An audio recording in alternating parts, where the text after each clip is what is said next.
So ayun boss, sasagutin lang natin yung katanungan mo. Meron tayong dalawang dito, CDI na stock. Pero pinagkaiba nila, ito may limit, tapos ito walang limit na RPM na binibigay. Alam nyo ba kung bakit ganun? Yes, itong stock CDI na to pang TMX, RPM limit na kapag na-reach na yan yun ay parang namamalya na siya. Samantalang ito ay no limit, hanggat kaya ng makina na ibigay yung RPM, ito kaya niyang suportahan.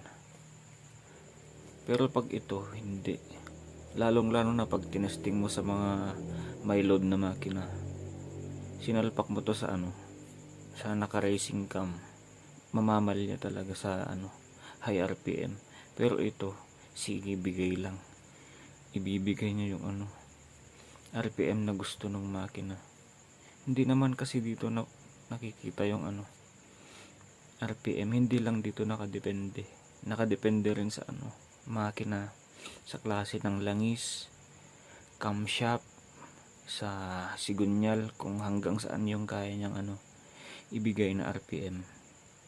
Hindi lang dito, pati rin yung valve spring na din yun. Kaya yung sinasabi nilang lahat ng CDI may limit, pwede din, pero dito wala talagang limit.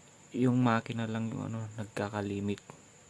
Kasi pag yung makina hindi niya kayang i-reach yung ganung kataas na RPM, wala din.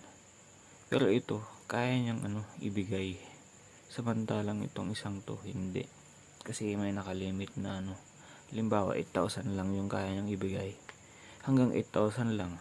Pag naabot niya yun, papalya.